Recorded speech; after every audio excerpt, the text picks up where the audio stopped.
ஆன்மீகத்தின் வழிநடக்கும் அன்பு சொந்தங்களான கடக ராசிக்கு வணக்கங்க. எல்லாரும் எப்படி இருக்கீங்க? வாழ்க்கையில நல்லதும் சரி கெட்டதும் சரி கடகம் எப்படி தெரியுமா காட்டியிருப்பீங்க? எப்பவுமே ஒரே மாதிரி இருப்பாங்க. இருக்கப்பட்டாலும் இல்லை என்றாலும் இருக்கிறவங்க கிட்டையும் சரி இல்லாதவங்க கிட்டையும் சரி ஒரே மாதிரி பழகக்கூடியவங்க தான்.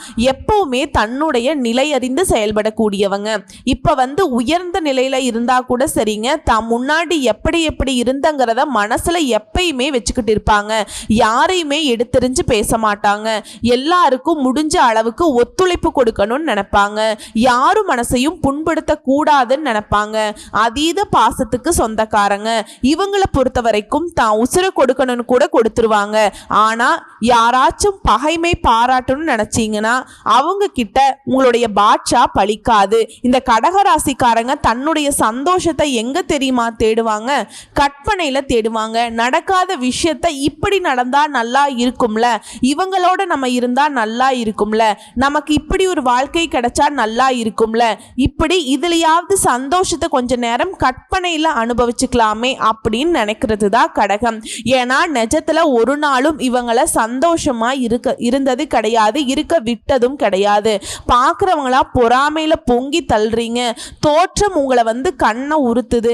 இவங்களுடைய நடை உடை பாவனை எல்லாம் உங்களை பார்த்தீங்கன்னாக்க இவங்க மட்டும் எப்படி இப்படி இருக்காங்க அப்படின்னு யோசிக்க வைக்குது.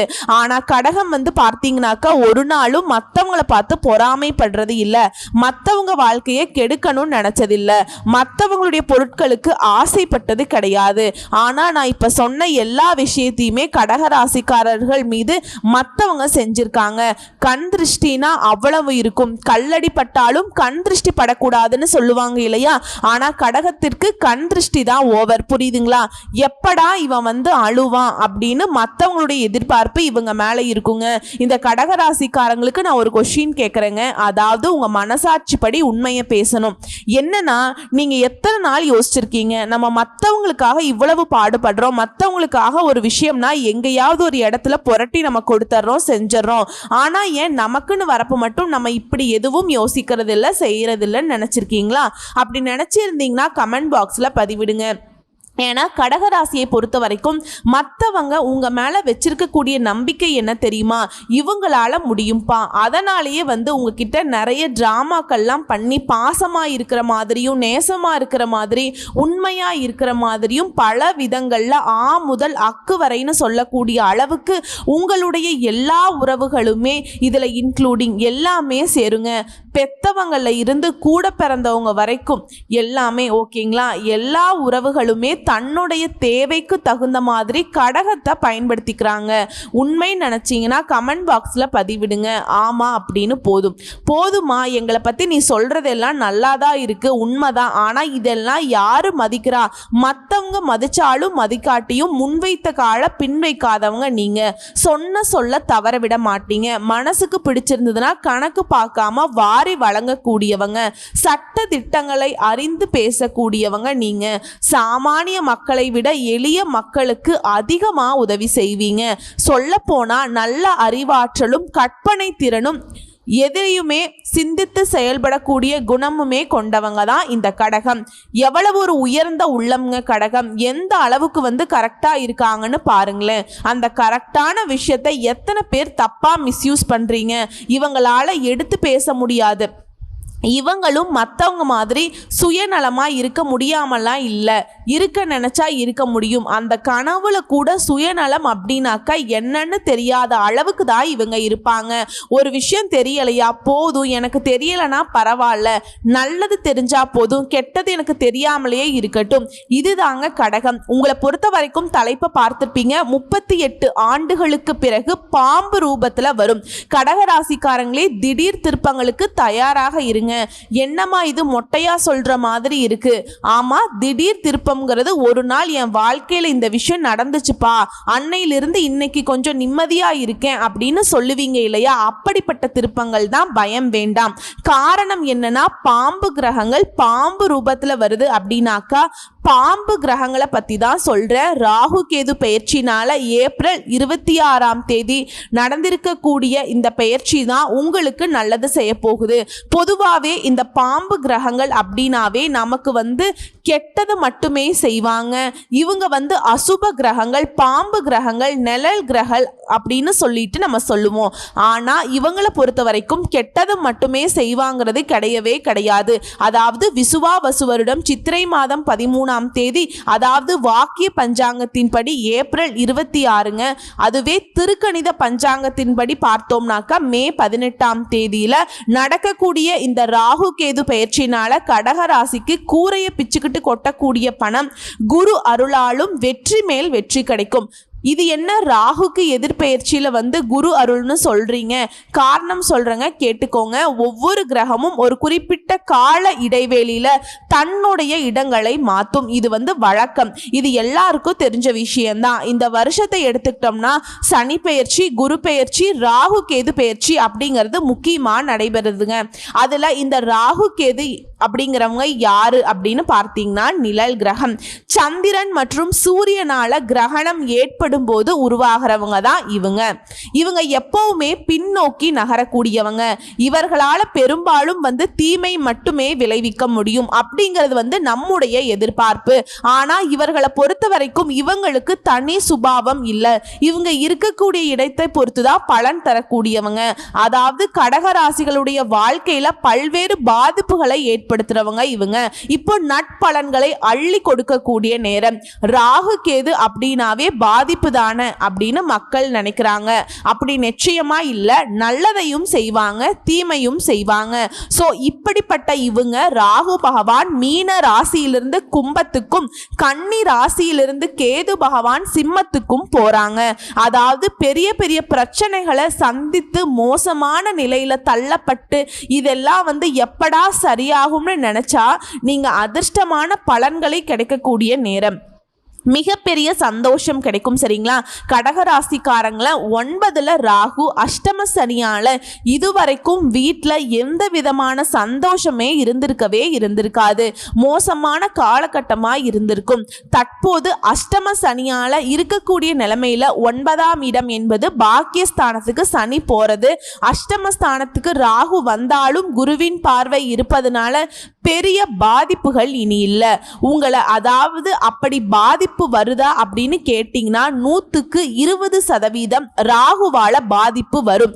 ஆனா மீதி இருக்கக்கூடிய 80% அப்படிங்கிறது நட்பலன்கள் கிடைக்க வைக்கும். கடகராசிக்கு கடந்த 2.5 வருஷம் தங்க கூண்டுல அடைச்சு வச்ச கிளி மாதிரி இருந்திருப்பீங்க. எல்லாம் இருக்கும், நிம்மதி இல்லாத ஒரு சூழ்நிலை இருந்திருக்கும். குடும்பத்துல தேவையில்லாத சந்தேகங்கள், சச்சரவுகள், தவறான விஷயத்த சரின்னு நினைச்சிருப்பீங்க. இதெல்லாம் புரிகின்ற காலகட்டமா இந்த ராகு கேது பயிற்சி உங்களுக்கு இருக்க போகுது.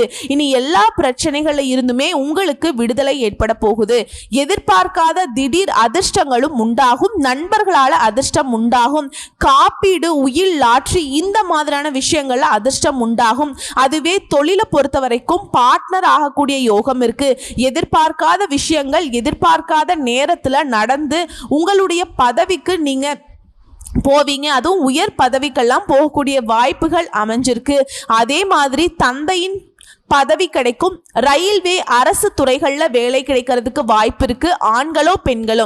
அதே மாதிரிங்க ஒரு சிலர் எல்லாம் கேட்பீங்க, நான் வந்து இந்த வேலை செய்கிறேன், எனக்கு இவ்வளோ வயசு ஆகுது, எனக்கு இதெல்லாம் செட் ஆகுமா, இதெல்லாம் எனக்கு பழிக்குமா, இந்த பலன் வந்து நிஜமா, எனக்கு வந்து செட் ஆகுமா அப்படின்னு கேட்பீங்க. 6 வயதிலிருந்து 60 வயது வரை இருக்கக்கூடிய கடகராசி ஒவ்வொரு நட்சத்திரத்துக்குமே இது பொது பலன்கள் கண்டிப்பா பொருத்தமாகும். அதே மாதிரி ஆராய்ச்சி துறையில வேலை கிடைக்கும். நவீன கால தொழில்நுட்பங்கள்ல ஆராய்ச்சி மேற்கொண்டு வெற்றி அடைவீங்க. ஒட்டுமொத்தமா இப்ப வரைக்கும் பார்த்தது எல்லாமே அதிர்ஷ்டம், ஒரு நல்லது இந்த மாதிரி பார்த்துட்டோம். இந்த நேரத்துல கவனமா இருக்கக்கூடிய இடம்னு ஒண்ணு இருக்கு இல்லையா? அது என்னன்னு பார்த்தோம்னா பேசக்கூடிய விஷயங்கள்ல எச்சரிக்கையா இருக்கணும். 2ஆம் இடத்துல கேது இருக்கிறதுனால பேச்சுக்கள்ல கவனம் தேவை. அதுவே காது, மூக்கு, தொண்டை, கண் பிரச்சனை ஏற்படுறதுக்கு வாய்ப்பு இருக்கு. இது சம்பந்தப்பட்ட ஆரோக்கிய பிரச்சனை வந்துச்சுன்னா இருந்துச்சுன்னா உடனடியா மருத்துவர்கிட்ட போயிட்டு சிகிச்சை பார்த்துக்கோங்க. அதே மாதிரி மற்றவங்களுடைய குடும்ப விஷயத்துக்குள்ள தலையிடாமல் இருப்பது சிறப்பு. அதாவது வாக்கிய பஞ்சாங்கத்தின்படி ஏப்ரல் 26 ராகு பகவானை பொறுத்த வரைக்கும் 8ஆம் இடம், கேது பகவானை பொறுத்த வரைக்கும் 2ஆம் இடம். இதுல அமர்ந்து இழுபறியாக இருக்கக்கூடிய காரியங்கள் எல்லாமே நீ ஒவ்வொன்றா நீங்க செஞ்சு முடிக்கக்கூடிய நேரம். தந்தையுடைய ஆரோக்கியம் கூடும், தந்தை வழி சொத்துக்கள் உங்க கைக்கு வரும். சரிங்களா? சொல்ல போனா இது நாள் வரைக்கும் சந்தர்ப்ப சூழ்நிலை உங்களை சரியா இருந்திருக்காது. இப்ப ஓரளவுக்கு நல்லா இருக்க போறீங்க. வசதி வாய்ப்புகள் பெருக போகுது. அதுல 8ல ராகு மறைவதனால அள்ளல் பட்ட உங்களுடைய மனம் இனி அமைதியாகும். திக்கு முக்காடி கொண்டிருந்த நீங்க இனி திசையறிந்து பயணம் செய்ய போறீங்க. இழுபறியாக இருந்த காரியங்கள் எல்லாமே நீ ஒவ்வொன்றா நடத்தி முடிச்சுக்க போறீங்க. அதாவது பல காரியங்கள்ல அலைச்சல் இருந்தாலும் அது உங்களுக்கு அனுகூலத்தை கொடுக்கும். உறவுக்காரங்க சிலர் உங்களை பார்த்தும் பார்க்காத மாதிரி விலகி போனவங்க எல்லாம் அதை நினைச்சு கலங்கக்கூடிய நேரம் இது. சிலருக்கு வெளிநாடு செல்ல விசா கிடைக்கும், வெளிநாட்டு நிறுவனங்கள்ல வேலை கிடைக்கும். திரும்பவும் சொல்றேங்க, பேச்சுல நிதானம் தேவைன்னு ஏன் சொல்றேன்னா, நீங்க சொல்லாத ஒன்றை நீங்க சொன்னீங்க அப்படின்னு சொல்லிட்டு மற்றவங்க அவதூறு பரப்புவாங்க. இதனால பேச்சுக்கள்ல கவனம் தேவை. முடிஞ்ச அளவுக்கு அமைதி காத்துடுவாங்க. கணவன் மனைவி எடுத்துக்கிட்டோம்னா சின்ன சின்ன விவாதங்கள் போகும். உங்களை சிலர் குறைஞ்ச மதிப்பிட்டிருப்பாங்க. ஆனா அவங்களால இப்ப ஆச்சரியப்படக்கூடிய அளவுக்கு பல விதங்கள்ல சாதிக்க போறீங்க. உறவுக்காரர்கள் கிட்ட, நண்பர்கள் கிட்ட குடும்ப விஷயங்களை சொல்லி கொண்டிருக்காதீங்க. திடீர் பயணங்கள் அதிகமாகும். வாழ்க்கை துணையுடைய ஆரோக்கியத்துல கவனம் வச்சுக்கோங்க. பிள்ளைகள் உயர்கல்வியில வெற்றி பெறுவாங்க. பிள்ளைகள் உங்களை பெருமை அடைய செய்வாங்க. மகனுக்கோ மகளுக்கோ தள்ளி போன திருமணம் இப்ப கைகூடி வரும். நல்ல மணமகன் அமைவார், இல்லைன்னா நல்ல மணமகள் அமைவாங்க. புதுசா வீடு மாறுவீங்க, புதுசா வீடு கட்டுவீங்க, சொத்து வாங்குவீங்க. கடகமே, முன்னாடி நான் என்ன சொன்ன, பேச்சுல நிதானம் சொன்னேன் இல்லையா? 2வது கவனமா இருக்கக்கூடிய விஷயம் என்ன தெரியுங்களா? யாருக்காகவும் ஜாமீன் கையெழுத்து போடவே கூடாது. உணவு விஷயங்களை கொஞ்சம் கட்டுப்பாடு தேவை. அதே மாதிரி வியாபாரிகள் மற்றவங்களை நம்பி பெரிய முதலீடுகளை போடக்கூடாது. ஷேர் மார்க்கெட், புரோக்கரேஜ், கமிஷன் இந்த மாதிரியான வகைகள்ல லாபம் உண்டு. உத்தியோக பணிகளை பொறுத்த வரைக்கும் உங்களை நம்பி முக்கிய பொறுப்புகளை ஒப்படைப்பாங்க. அடுத்து கேது பகவான் ராசிக்கு 2ஆம் இடம். இனி எதிலையுமே யோசிச்சு வடிகட்டி பேசுவது சிறப்பு. வளவலன்னு பேசுறத தவிர்க்கணும். மனசுல பட்டதை பேசி மாட்டிக்கொள்ள கூடாது. இனி அந்த நிலை கூடாதுன்னு நினைச்சீங்கன்னா நான் பாத்துக்கிறேன் அப்படின்னு யாருக்குமே வாக்குறுதி கொடுக்க கூடாது. குறிப்பா குடும்பம், தன வாக்கு, குடும்பஸ்தானத்துல கேது அமர்வதனால குடும்பத்துல பிரச்சனை இருக்கிற மாதிரியே தோணும். ஆனா அமைதியா யோசிச்சு பார்த்தீங்கன்னா பயப்படக்கூடிய அளவுக்கு அங்க ஒண்ணுமே இருக்காது. அதுவே கண் பரிசோதனை செய்யறது நல்லது. எந்த ஒரு விஷயத்திலையுமே அவசர முடிவு எடுக்க கூடாது. பணம் நிறைய வரும், ஆனா அது எங்க போகுதுன்னு தெரியாத அளவுக்கு செலவும் பின்னாடியே வரும். சோ என்ன பண்ணணும்? வரக்கூடிய பணத்தை கரெக்டா சேமிச்சு வைக்கணும். மற்றபடி உங்களுடைய மகனுக்கோ மகளுக்கோ ஊரே பேசக்கூடிய அளவுக்கு திருமணத்தை சிறப்பா நடத்திடுவீங்க. மகனுக்கோ மகளுக்கோ விரும்பிய நிறுவனத்துல வேலை கிடைக்கும். அதே மாதிரி வண்டி வாகனத்தை கவனமா ஓட்டுங்க. தூக்கம் இல்லாம போறது, மன உளைச்சல் அப்படிங்கறதெல்லாம் கொஞ்சம் ஒதுக்கி வைங்க. அதீத சிந்தனை கடகம், ஆனா இவங்களுக்காக ஒரு நாளும் யோசிச்சிருக்க மாட்டீங்க. அது மாதிரி சிலருக்கு அதிகார பதவியில இருக்கவங்க, தொழில் அதிபர்கள் உதவுவாங்க. பழைய சொந்தங்கள் உங்களை தேடி வருவாங்க. புதிய நண்பர்கள் உங்களுக்கு அறிமுகமாவாங்க. தொழில்ல யாருக்கும் வாக்கு கொடுக்க கூடாது. அதே மாதிரி முடிஞ்ச அளவுக்கு உங்களுடைய வேலையை நீங்களே முன்னின்னு முடிக்க பாருங்க. யாரையும் நம்பி ஒப்படைக்காதீங்க. உத்தியோக பணிகளை பொறுத்த வரைக்கும் அதிகாரிகள் கிட்ட வீண் வாக்குவாதம் வேண்டாம். பொறுமையை கடைபிடிச்சிங்கன்னா அந்த மேல் அதிகாரியே உங்ககிட்ட பணிவா நடந்துப்பாங்க. இன்னும் சிறப்பா சொல்லலாம், குடும்பத்துல இது நாள் வரைக்கும் இருந்து வந்த பிரச்சனைகள் விலக போகுது. கணவன் மனைவிக்கிடையே அந்யோன்யம் அதிகமாக போகுது. திருமண வயதை அடைந்தவர்களுக்கு நல்ல வரன் கிடைக்க பெற்று மங்களகரமான சுபகாரியங்கள் கைகூடும். பணவரவு சிறப்பா இருப்பது குடும்பத்துடைய தேவைகள் பூர்த்தி செய்வீங்க. கடன்கள் குறையும். புத்திர வழியில மகிழ்ச்சி தரக்கூடிய சம்பவங்கள் நடக்கும். சிலர் சொந்த வீடு வாங்குறது, வாகனம் வாங்குறது, கார், பங்களா இந்த மாதிரி வாங்கக்கூடிய யோகம் அமைது. கொடுக்கல் வாங்கல லாபம் உண்டு. கொடுத்த வாக்குறுதிகளை காப்பாற்ற கொஞ்சம் சிரமப்படுவீங்க. ஆனா கொடுத்த வாக்க காப்பாத்திடுவீங்க. லாபத்துல ஒரு தடையும் இருக்காது. வெளி வட்டாரத்துல தொடர்புகள் விரிவடையுது. தொழில் வியாபாரம் செய்யறவங்களுக்கு நல்ல லாபத்தினை அடையக்கூடிய நேரம். அதே மாதிரி தொழிலும் அபிவிருத்தியாகும். உத்தியோக பணிகள்ல இருக்கவங்க உயர்வை அடைய போறீங்க. வெளிநாடு வெளியூர் பயணங்களுக்கு வாய்ப்பு இருக்கு. கடகம் செய்ய வேண்டிய இன்னொரு விஷயம்னா குடும்பத்துல இருக்கவங்கள அனுசரிச்சு செல்வது நல்லது. இப்ப இந்த ராகு கேதுவனால பொருளாதார நிலை எப்படி இருக்குன்னா குடும்பத்துல மகிழ்ச்சியும் சுபிக்ஷமும் நிறைந்திருக்கும். திருமணம் ஆகாதவங்களுக்கு நல்ல வரன் கிடைக்கப்பெறும். கணவன் மனைவி ஒற்றுமை அதிகமாகும். அந்யோன்யம் அதிகமாகும். பண வரவுகள் தாராளமாக அமையும். பொன் பொருள் சேர்க்கைக்கு வாய்ப்பு இருக்கு. சிலர் பூமி வாங்கிறது மனை வாங்கக்கூடிய யோகம் உண்டாகுது. திருமண சுபகாரியங்கள் தடபுடலாக நடைபெறும். புத்திர வழியில மகிழ்ச்சி தரக்கூடிய சம்பவங்கள் நடைபெறுது.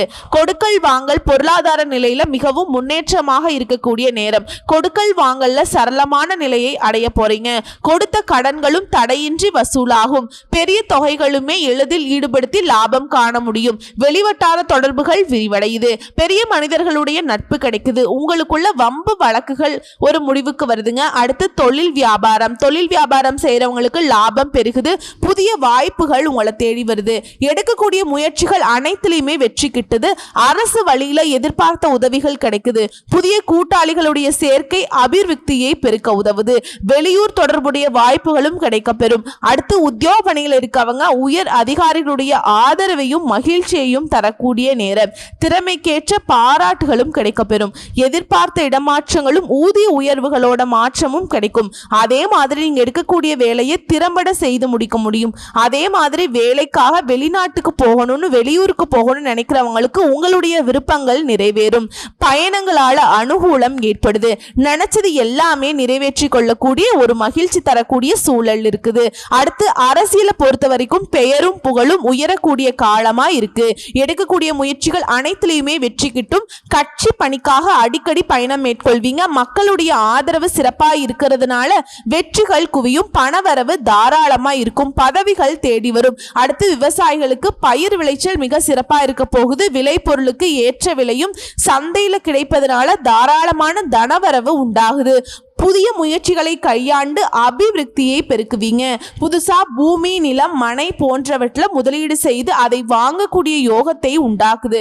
அடுத்து பெண்களை பொறுத்த வரைக்கும் உடல் ஆரோக்கியம் சிறப்பா இருக்குங்க. அன்றாட பணிகளை சுறுசுறுப்பா ஈடுபட முடியும். கணவன் மனைவிக்கிடையே அந்யோன்யம் அதிகமாகுது. திருமணம் ஆகாதவங்களுக்கு திருமணம் நடக்கும். குடும்பத்துல மகிழ்ச்சியும் சுபிக்ஷமும் நிலவ போகுது. சிலருக்கு புத்திர பாக்கியம் உண்டாகுது.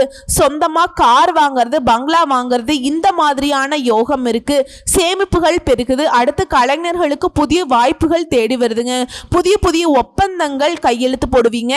கைக்கு வராமல் இருந்த பணத்தொகை இப்ப தங்கு தடையில்லாம உங்க கைக்கு சேரும். சக வாழ்விற்கு ஒரு பஞ்சமும் இருக்காதுங்க. சந்தோஷமா வாழ போறீங்க. சுகமா இருக்க போறீங்க. புதுசா கார் வாங்குறது பங்களா வாங்குறது இந்த நிலையும் கலைஞர்களுக்கு உண்டாகுங்க. மகிழ்ச்சிக்கு குறைவில்லாத வாழ்க்கை. அடுத்து மாணவிகளை பொறுத்த வரைக்கும் நல்ல மதிப்பெண்களை பெற்று பெற்றோர் ஆசிரியர்கள் கிட்ட பாராட்டுகளையும் பெற முடியும். கல்விக்காக வெளியூர் போறது வெளிநாட்டுக்கு போறது இதற்கான வாய்ப்புகள் கிடைச்சிருக்கு. அதே மாதிரி விளையாட்டு போட்டிகள்ல சிறப்பான பரிசுகளையும் பெறுவீங்க. ஒட்டுமொத்த உடல் ஆரோக்கியத்தை பத்தி கடகராசி கவலையே பட வேண்டாங்க. ஆரோக்கியம் அற்புதமாக இருக்கு. கடந்த கால மருத்துவ செலவுகள் கூட இப்ப குறையுது. மனைவி பிள்ளைகள் சுபிக்ஷமாக அமைவாங்க. அதே மாதிரி நீண்ட நாளா மருத்துவ சிகிச்சை எடுத்துக்கிட்டு இருக்கவங்க கூட இப்ப முன்னேற்றம் உண்டாகுது. சோ இப்ப வரைக்கும் பார்த்தது கடகராசிக்கு ராகு கேதுவினால ஏற்படக்கூடிய பொது பலன்களை நம்ம தெளிவா பார்த்து தெரிஞ்சிருக்கோம். சந்தோஷம் தரக்கூடிய விஷயமா தான் இருக்கு. இப்ப தனிப்பட்ட முறையில நட்சத்திர பலன்கள் பார்க்கலாங்க. புனர்பூச நட்சத்திரம் 4ஆம் பாதம். மனசுல இருக்கக்கூடிய குழப்பங்கள் நீங்க திருப்தி நிலவுங்க. நீங்கிருங்க. எல்லாமே நீங்க எதிர்பார்த்தபடி எல்லாமே இருக்கும். பண வரவு எதிர்பார்த்தபடி சேரும். வெளிநாடு வெளியூர் பயணம் போயிட்டு வருவீங்க. உங்களுடைய வாக்கு வன்மையினால எடுத்த காரியத்தை சிறப்பா செய்து முடிப்பீங்க. தொழில் வியாபாரத்துல உங்களுக்கு இருந்த போட்டிகள் விலகுது. பணியாளர்கள் மூலம் உங்களுக்கு காரிய அனுகூலம் உண்டாகுது. அடுத்து பூச நட்சத்திரம். உங்களுடைய சரக்குகளை பாதுகாப்பாக வைக்கிறது ரொம்ப நல்லதுங்க. உத்தியோகத்துல இருக்கவங்களுக்கு உழைப்பு அதிகமாகும். இயந்திரங்களை இயக்கும் போது கவனமா இருக்கணுங்க. குடும்பத்துல மகிழ்ச்சிக்கும் குதூகலத்துக்கும் குறைவு இருக்காது. குடும்ப உறுப்பினர்களுடைய ஒற்றுமை பலப்படுது. கணவன் மனைவிக்கிடையே இருந்து வந்த மன வருத்தங்கள் நீங்குது.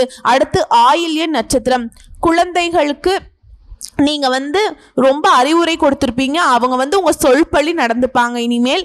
அது உங்க மனசுக்கு மகிழ்ச்சியை கொடுக்கும். பெண்களுக்கு சாமர்த்தியமான பேச்சின் மூலம் எடுத்த காரியத்தை வெற்றிகரமாக செய்து முடிச்சுக்க போறீங்க. மாணவர்களுக்கு கல்வி விளையாட்டுல இருக்கக்கூடிய போட்டிகள் நீங்குது, மனக்குழப்பம் நீங்கி காரிய வெற்றி கிடைக்குது, மனசுக்கு அமைதி கிடைக்குது. ஸோ எப்படி பார்த்தாலும் சரி, ராகுவும் கேதுவும் கடகராசிக்கு அற்புதமான வாழ்க்கை நிலையை அள்ளி கொடுத்திருக்காங்க. இதெல்லாம் முழுசா நீங்க அனுபவிக்கணும்னா பரிகாரம் கேட்டீங்கன்னா, திங்கட்கிழமைகள் தோறும் அருகில் இருக்கக்கூடிய அம்மன் கோவிலுக்கு சென்று இலுப்பை எண்ணெயில பஞ்சமுக தீபம் ஏற்றி வணங்க 16 முறை வளம் வர நினைச்சது எல்லாமே நடக்கும். அதே மாதிரி மலர் பரிகாரம் அப்படின்னா, திங்கட்கிழமைகள் தோறும் அம்மனுக்கு அரளிப்பூ மாலை சாற்றி வழிபாடு செய்யணும். அதிர்ஷ்டமான திசைகள் மேற்கு வடக்கு. அதிர்ஷ்டம் தரக்கூடிய நிறம் மஞ்சள் நிறம். அதிர்ஷ்டம் தரக்கூடிய எண்கள் 1, 3, 9. இரண்டாவது பரிகார ஸ்தலம் தஞ்சை மாவட்டம் கும்பகோணம் அருகே உள்ள திருநாகேஸ்வரம். இந்த தலத்துக்கு போயிட்டு நாகநாத சுவாமியும் ராகு பகவானையும் வணங்கி வருவதனால வாழ்க்கையில நிம்மதி கிடைக்கும். மூன்றாவது பரிகாரம் வச்சுக்கோங்க, நரசிம்மருக்கு நெய்வேத்தியமாக பானகம் செய்து வழிபாடு செய்ய உங்களுடைய அனைத்து கஷ்டங்களும் கரையும், துக்கங்கள் விலகும். சித்தர்கள் ஞானிகள் வழிபாடு உங்களுக்கு அருமையான பலன்களை அள்ளி கொடுக்கும். 100க்கு 100% ராகுவும் கேதுவும் போட்டி போட்டுக்கிட்டு கடகத்தை வந்து சும்மா அப்படி வச்சுக்க போறாங்க. சிறப்போ சிறப்பு, மகிழ்ச்சியோ மகிழ்ச்சி, அதிர்ஷ்டமோ அதிர்ஷ்டம்னு அடுக்கடுக்கா சொல்லிக்கிட்டே போகலாம். நல்லா இருக்க போறீங்க, ரொம்ப ரொம்ப நல்லா இருக்க போறீங்க. வாழ்த்துக்கள். வாய்ப்புகளை பயன்படுத்திக்கோங்க. நன்றி, வணக்கம்.